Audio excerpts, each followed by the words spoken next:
Siamo a Parigi, alla fine del Medioevo. In musica, il periodo dell'Ars Subtilior, composizioni intricate e originali. Il compositore Solage aveva appena composto un rondò a 3 voci. Fumé, fume parfumé. Il fumatore fuma fumosamente.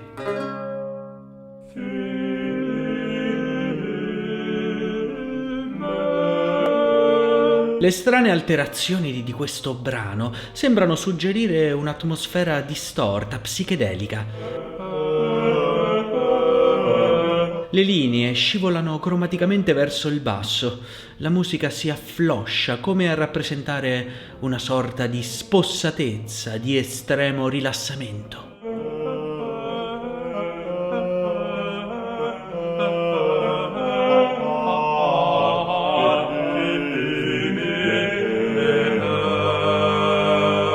Esiste da sempre un profondo rapporto tra la creatività e gli stati alterati di coscienza indotti dalle droghe.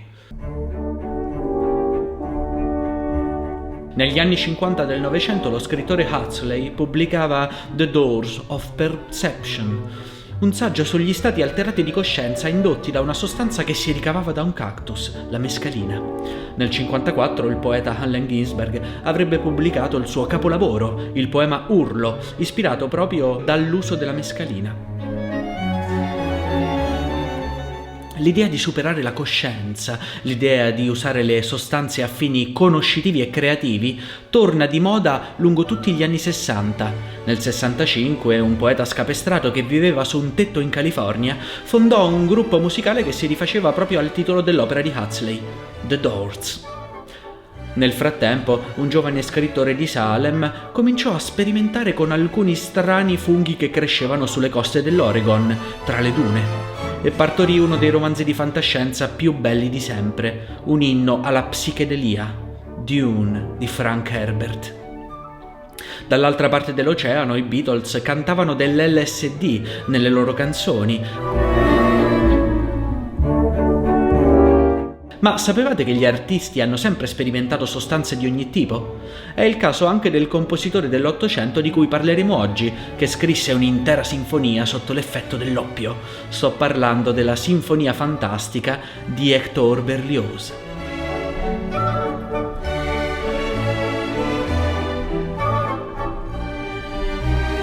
Ciao, io sono Francesco e sul mio canale parlo di musica e oggi a quanto pare anche di droga. Mi raccomando, iscrivetevi al canale, ma state attenti, i miei video danno dipendenza.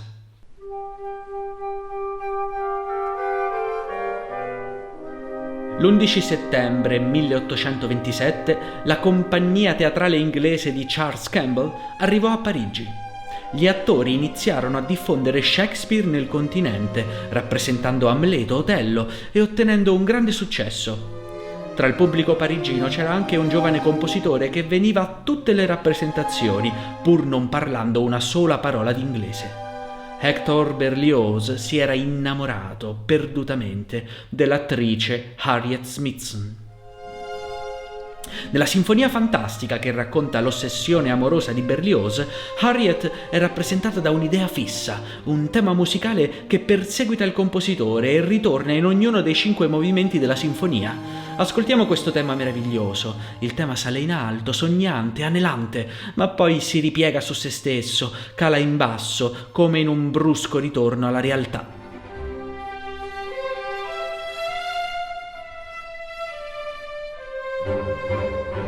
Il tema procede così, risale sognante, ma ripiomba sempre con i piedi per terra. E questo rappresenta l'innamoramento con i suoi sentimenti contrastanti di speranza e delusione.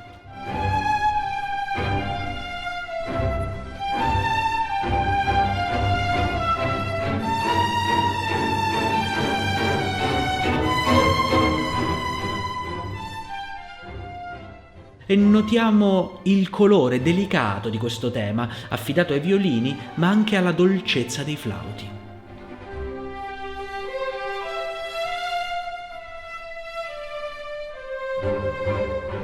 Notate che gli archi intanto accompagnano il tema con questo pizzicato, questo battito irregolare che rappresenta il battito del cuore del compositore che si innamora. Notate come il battito acceleri sempre di più.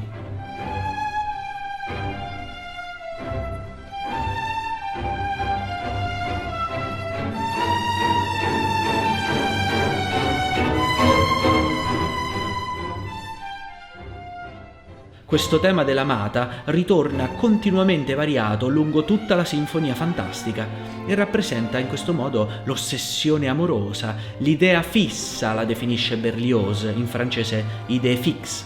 Fun fact, ossia piccola curiosità per il mio pubblico over 65 che è la maggior parte di voi, questo espediente dell'idea fissa diventerà così celebre nella cultura francese che idée fixe diventerà il nome del cagnolino di Obélix nel celebre fumetto francese Asterix e Obélix. Un giovane musicista di sensibilità morbosa si avvelena con l'oppio che lo fa cadere in un sonno pesante accompagnato da strane visioni. La donna amata è divenuta per lui una melodia che, come un'idea fissa, ritrova e riode ovunque. Così scriveva il compositore francese del romanticismo Hector Berlioz nel programma di sala della sua Sinfonia Fantastica. La sinfonia a programma è una tendenza tipica dell'Ottocento. La musica di questa sinfonia rappresenta una serie di immagini concrete espresse dal compositore stesso in un programma dettagliato che fa da guida all'ascoltatore. Insomma, Berlioz ci racconta una storia attraverso la musica. Il compositore continuò a modificare questo programma per 20 anni e si contano più di 14 diverse versioni, ma c'è un'unica costante: l'artista si avvelena con l'oppio e la sinfonia si configura come un lungo trip da oppio. Nel secondo tempo della sinfonia il compositore incontra di nuovo l'amata e Berlioz scrive nel suo programma: egli ritrova l'amata in una festa da ballo, tra il gaio tumulto delle coppie danzanti. Arpeggi delicati di 4 arpe sembrano rappresentare un sipario che si alza. Il compositore si muove tra le tende dell'anticamera di un salotto dell'Ottocento e improvvisamente, scostando le tende, giunge al salone di una festa da ballo.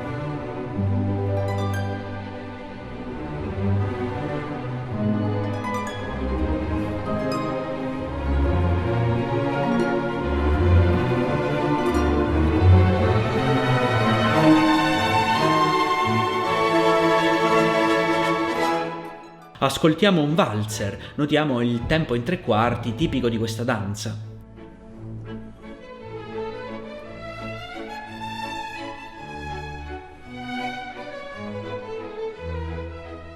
In tutto questo movimento è presente il suono dell'arpa, uno strumento che non era mai stato utilizzato in una sinfonia. Era uno strumento che si usava spesso nelle case e Berlioz lo utilizza proprio per rendere la dimensione privata di questa festa da ballo. Il compositore scorge la donna amata tra gli ospiti della festa. Ascoltiamo l'idea fissa, ma stavolta è declinata sul ritmo in 3/4 del valzer.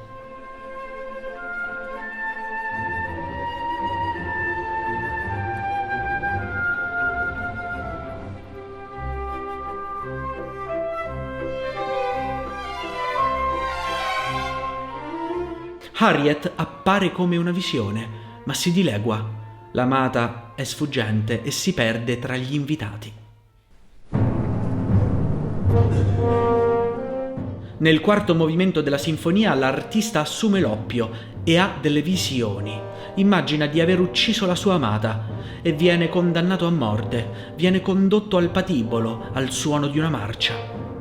Ascoltiamo la cupa marcia che si avvicina, il rumore sordo di passi grevi, il rullo dei tamburi militari in lontananza e i corni che in pianissimo rappresentano la fanfara dell'esecuzione.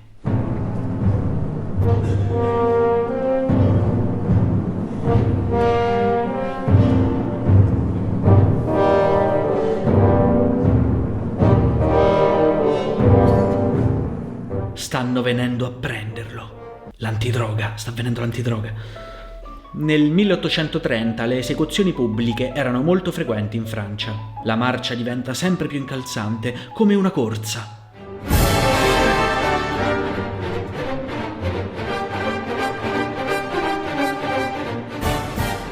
L'artista appoggia la testa sulla ghigliottina e il suo ultimo pensiero naturalmente va alla donna amata. Riascoltiamo il tema, ma stravolta è troncato da un brusco accordo dell'orchestra, l'ultimo fendente della ghigliottina.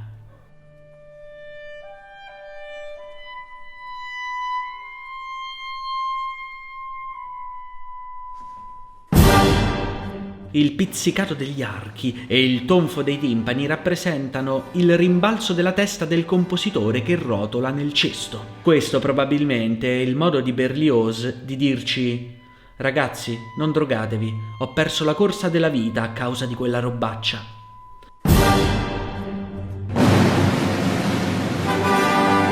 Tutto finito, direte voi, ma invece il protagonista si ritrova in una buia e spettrale radura. Forse l'inferno, o che altro?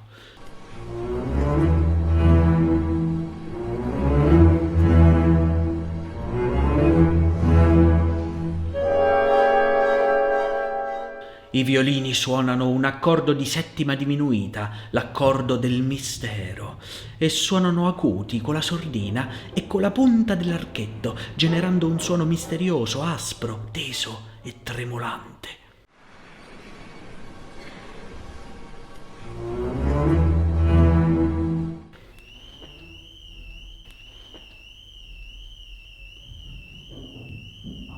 La finanza. Bene, bene. Mi sono trasferito, questa è la casa nuova alla fine. Sono in una nuova casa. Ah, finalmente. Qualcosa si muove nell'ombra, rappresentato dal timbro oscuro di violoncelli e contrabbassi.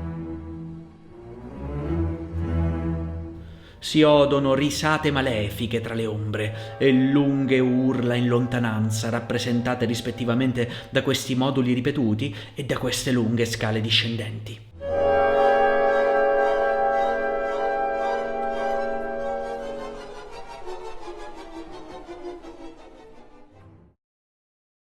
Ricompare la donna amata, ma è trasfigurata. Ora è una strega malefica e il suo tema è distorto, una parodia di se stesso.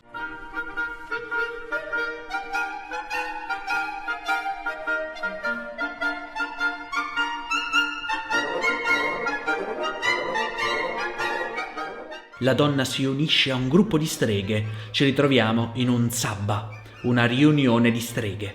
Il sabba di streghe è un mito dell'Europa moderna. Pensate a questo famoso dipinto di Goya. Il sabba di Berlioz risuona della notte di Valpurga, il sabba narrato del Faust di Goethe, ma anche delle atmosfere tipicamente romantiche delle ballate di Victor Hugo, in particolare la 14ª. Naturalmente un altro riferimento letterario alla base di questa sinfonia è Confessioni di un mangiatore doppio di De Quincey, che Berlioz aveva letto nella traduzione francese di de Musset. Ascoltiamo delle spettrali campane a morto che suonano in lontananza.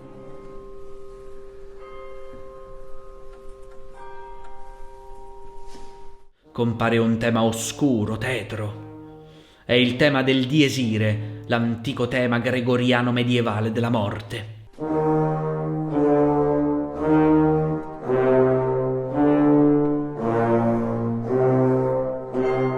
Diavoli, mostri e streghe cominciano a danzare una danza indemoniata, il rondò del sabba.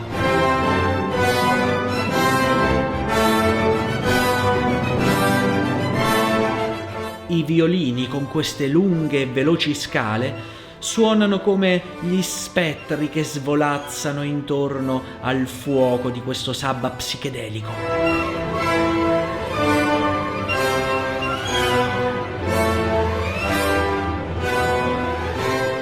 Vi farà piacere sapere che nel 1832 Harriet Smithson ascoltò la Sinfonia Fantastica e ne rimase molto colpita. Alla fine Berlioz riuscì a sposare l'attrice inglese grazie al potere della musica e a un pizzico di oppio. Io mi sono dilungato anche troppo. Vi invito a iscrivervi al canale, a abbonarvi e a donare se volete, ma soprattutto a condividere il video. Ringrazio di cuore tutti gli abbonati. Ora almeno sapete in cosa spendo i vostri soldi. Un saluto, alla prossima! Ma che ci fai qui? Ragazzi, non drogatevi! Ho perso la corsa della vita a causa di quella robaccia. Grazie Pedro.